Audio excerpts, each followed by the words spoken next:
नमस्कार विद्यार्थी मित्रों, पाठक स्कूल यूट्यूब चैनल में आपનું स्वागत है।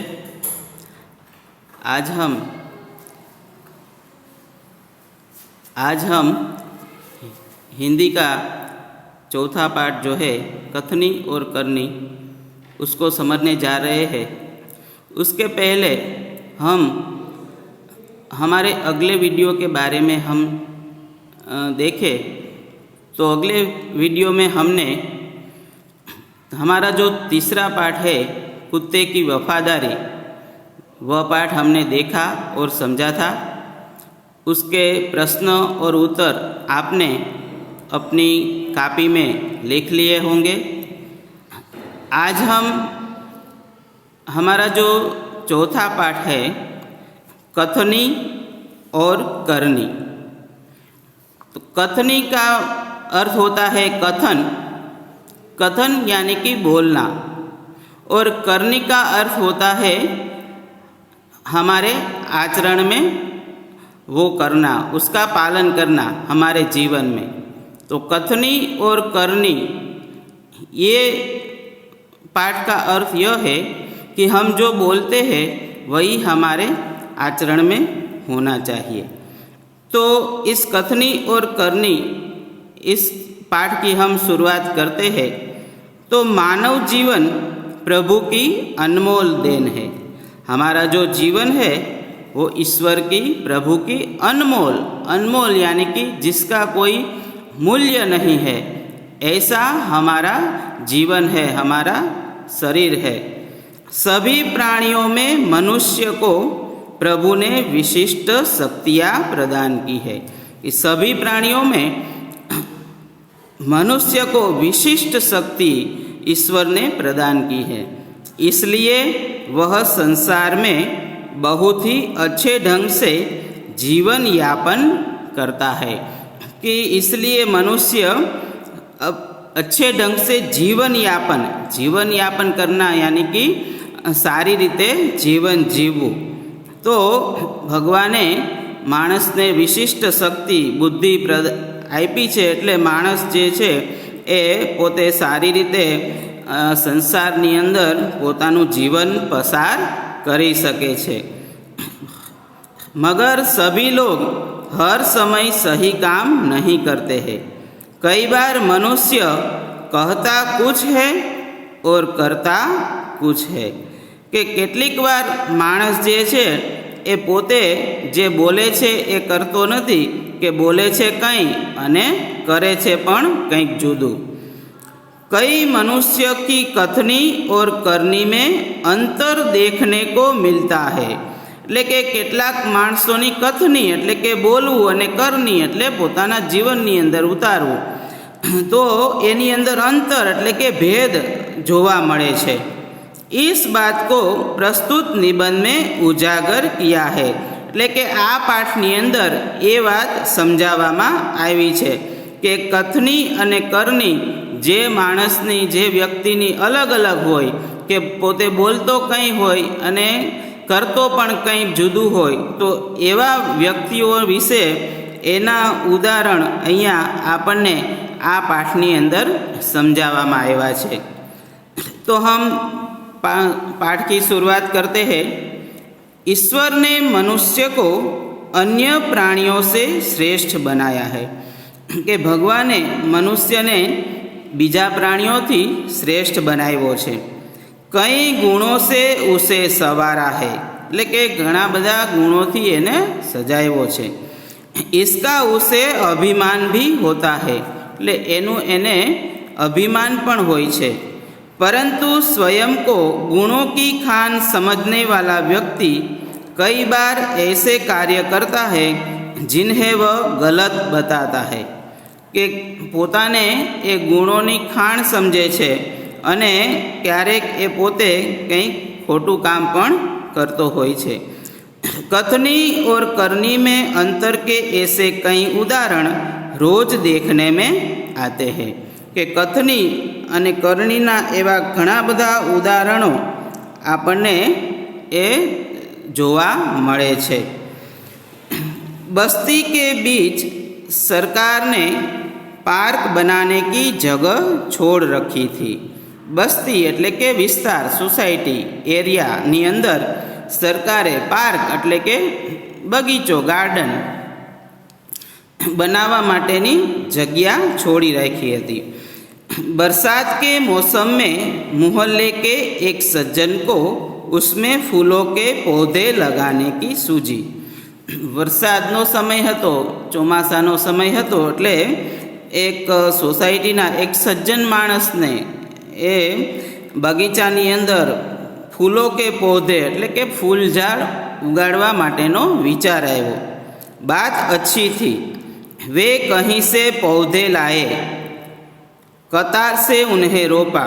एटले के एनो विचार सारो हतो एटले क्यांकथी फूल छोड़ लाव्या अने लाइन में कतार से एटले के लाइन नी अंदर एने रोपी दीधा। देखभाल की, पौधे बड़े हो गए। देखभाल की एटले के एने पाणी पायु ने एनु ध्यान राख्यु अने कोई पशु एने खाई न जाए एटला माटे एने सरस मजानी वाड़ करी, वाळानी अने एनी देखभाल करी एटले ए पौधा जे छे ए मोटा थई गया। कुछ दिनों के बाद फूल खिलने लगे, पार्क अच्छा लगने लगा।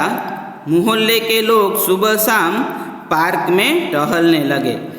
कि हम देखते हैं कि फूल सबको अच्छे लगते हैं और कुछ दिनों में उस पौधे में फूल आने लगे और पार्क अच्छा लगने लगा। मोहल्ले के सभी लोग, बधा लोग त्यां सवार सांज टहलने एटले के फरवा माटे आवा लग्या। तो हम देखते हैं कि ये जो पार्क का दृश्य है वहाँ ये फूल छोड़ उगाए गए हैं और यहाँ लिखा है फूल तोड़ना मना है। तो हम देखते हैं कि हम कहीं भी गार्डन में, पार्क में जाते हैं तो वहाँ ऐसा लिखा होता है कि फूल तोड़ना मना है। क्योंकि हम जिस प्रकार से हमें कोई अगर मारता है तो हमें दुख होता है, उसी प्रकार से ये जो फूल पौधे हैं ये सब जो है पौधे, उसको तोड़ने से उसको भी दुख होता है। तो इसीलिए उसमें लिखा गया है फूल तोड़ना मना है। तो यहाँ हम देखते हैं कि सभी जगह ऐसे अच्छे अच्छे पार्क होते हैं और वहाँ अच्छे फूल पौधे खिलते हैं तो वह हमें देखने में अच्छे लगते हैं। हम सबको गुलाब के फूल है, मोगरे के फूल है, ये सब फूल हमें अच्छे लगते हैं और जब वह पौधे पर होते हैं तो वह हमें बहुत अच्छे लगते हैं। तो इस प्रकार से ऐसा जो पार्क है वह यहाँ इस मोहल्ले में बनाया गया था और वहाँ ये लिखा था कि फूल तोड़ना मना है। फूल सबको अच्छे लगते हैं। हमने देखा इस प्रकार फूल सबको अच्छे लगते हैं। पार्क में लोगों के आने जाने से उन्हें यह लगा कि लोग इन फूलों को तोड़कर ले जाएंगे। जिस सज्जन ने ये पार्क में फूल पौधे लगाए थे तो उसको लगा कि पार्क में आने जाने वाले जो ये सब लोग हैं यह इसको तोड़कर ले जाएंगे। उन्होंने एक तख्ती के ऊपर यह लिखकर टांग दिया कि फूल तोड़ना मना है। कि ये सज्जने ए फूलनी तख्ती ऊपर तख्ती एटले के बोर्ड मारी दीधुं कि भाई फूल तोड़वानी मनाई छे। तो आवी रीते ए बधा लोको त्यांथी आवता जता ए वाँचता, आते जाते सब उसको पढ़ते, कोई भी फूलों को नहीं तोड़ता। कि बधा लोको आवता जता त्यां वाँचता कि भाई फूल तोड़वानी मनाई छे एटले कोई ते फूल तोड़तुं नहीं। पर मज़े की बात तब सामने आई जब लोगों ने तख्ती लगाने वाले सज्जन को बड़े सवेरे जल्दी जल्दी फूल तोड़ते देखा। कि मजानी बात तो त्यारे सामे आई कि जे व्यक्तिए आ तख्ती लगावी थी, बोर्ड मारेलू, ए ज वहेली सवारे बड़े सवेरे एटले के वहेली सवारे आ फूल तोड़ता जोवा मळ्या। वे अपनी शर्म मिटाने के लिए बोले, पूजा के लिए तोड़ रहा हूँ। કે પોતે ચોરી કરતા પકડાઈ ગયા એટલે એકદમ શરમાઈ ગયા અને પછી એમ કહે છે કે પૂજા માટે तोड़ू छूँ। तो यहाँ हमने जो ये पहला कथनी और करनी का दृष्टांत देखा, तो उसमें हमने देखा कि जो सज्जन व्यक्ति था वह उसने पार्क में फूल पौधे लगाए, लेकिन उसकी करनी और कथनी में अंतर था कि उसने बोर्ड लगाया था कि फूल तोड़ना मना है, लेकिन वही फूल तोड़ रहा था। तो इस प्रकार से उसकी कथनी और करनी में हमें अंतर दिखाई देता है। दूसरा दृष्टांत है बसों में लिखा होता है धूम्रपान करना निषेध है, धूम्रपान वर्जित है। तो हम देखते हैं कि यहाँ जो हमें चित्र बताया गया है बस का, कि वहाँ लिखा है कि धूम्रपान वर्जित है और वहाँ कंडक्टर और ड्राइवर ही धूम्रपान कर रहे हैं। तो इस प्रकार से धूम्रपान वर्जित है, वह सभी जगह पर लिखा होता है, वो बस स्टेशन हो, रेलवे स्टेशन हो, पेट्रोल पंप आदि सभी जगह पर ये लिखा होता है कि धूम्रपान वर्जित है, यानी कि धूम्रपान मना है, लेकिन कोई इसका जो अमल है वह नहीं करते, कोई इसकी बात, ये जो सूचना दी गई है कोई इसकी बात मानता नहीं है। तो इस प्रकार से यहाँ भी लिखा है बस में कि धूम्रपान करना निषेध है। एक बार यात्रा करते हुए देखा कि एक यात्री ने बीड़ी जलाई और पीने लगा। कि एक वक्त बस में एक यात्री एटले के मुसाफर ए पोते बीड़ी सળગાવી અને पीवा लागो। उसे देखकर कंडक्टर ने कहा, भाई साहब, बस में बीड़ी सिगरेट पीना मना है। तो एने जोई अने एक कंडक्टरे एने कीधुं कि भाई साहब, बस में बीड़ी सिगरेट पीवानी मनाई छे। इस कंडक्टर ने कहा कि एक दूसरे यात्री ने यह देखा, तो कंडक्टर ने कहा, भाई साहब, बस में बीड़ी सिगरेट पीना मना है। उसने जलती बीड़ी खिड़की से बाहर फेंकवा दी। थोड़ी देर बाद कंडक्टर ड्राइवर के केबिन में जाकर बैठा, सिगरेट जलाई और दोनों पीने लगे। के पेला मुसाफरनी जे सिगरेट हती ते बीड़ी हती ते कंडक्टरे फेंकावी दीधी अने पछी थोड़ी वार पछी कंडक्टर ड्राइवरनी केबिन में जई अने बैठो अने सिगरेट सળગાવીને बने पीवा लाग्या। एक दूसरे यात्री ने यह देखा तो लिखे हुए वाक्य की तरफ इशारा करते हुए कंडक्टर से कहने लगे, भाई साहब, बस में सिगरेट पीना मना है।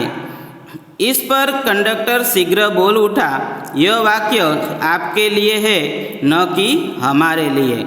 तो इस प्रकार से हम देखते हैं कि धूम्रपान वर्जित है। यह बात यहाँ इस उदाहरण के द्वारा बताई है कि जो कंडक्टर है उसकी कथनी और करनी में समानता नहीं है, कि वह जो बोलता है वह ऐसा करता नहीं है। तो जब एक यात्री बीड़ी पी रहा था तब उसने वह बीड़ी खिड़की से बाहर फेंकवा दी, लेकिन वही कंडक्टर जब सिगरेट पीता है तब वह कहता है कि ये नियम हमारे लिए नहीं है। तो इस प्रकार से एक कंडक्टर की कथनी और करनी में समानता नहीं है, उसकी कथनी और करनी में अंतर हमें दिखाई देती है। तो इस प्रकार से हमने दो दृष्टांत दिए हैं, दृष्टांत देखे कि कथनी और करनी में अंतर देखने को कैसे मिलता है। तो एक सज्जन व्यक्ति के पौधे लगवाने की जो बात है वह हमने देखी, और एक कंडक्टर की बात हमने देखी कि उसकी कथनी और करनी में समानता नहीं है। तो इस प्रकार से यहाँ जो हमारा चौथा पाठ है कथनी और करनी, तो ये हम यहाँ तक इस वीडियो में यहाँ तक रखते हैं। अगले वीडियो में हम इस पाठ को आगे समझेंगे।